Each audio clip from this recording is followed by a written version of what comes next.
guys, good day to everyone. We are inviting all of you, especially the Agricultural Training Institute employees, to please watch the movies that we have prepared for you in celebration of the 2024 International Women's Month, care of EDOC.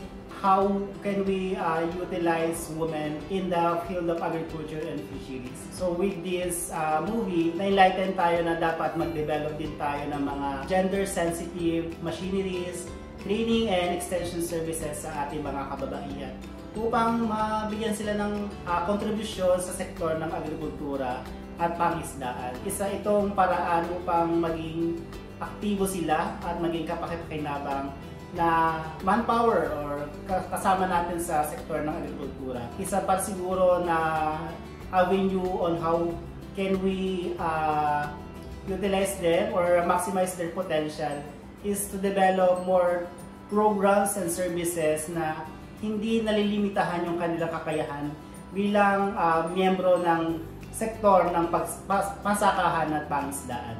Key takeaways from the movie The Adventures of Queen Jonabel is actually two main points.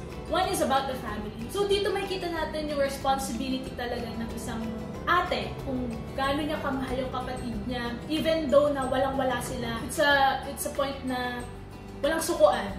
So that's the first main point. Second is about the social media. Do know the story behind muna bago tayo manghusga sa ibang tao kasi hindi natin alam kung ano yung pinagdadaanan nila eh. Parang it's like a micro view. Kung ano yung nakikita natin, yun ang pinaniniwalaan natin. So please, let's be careful on that.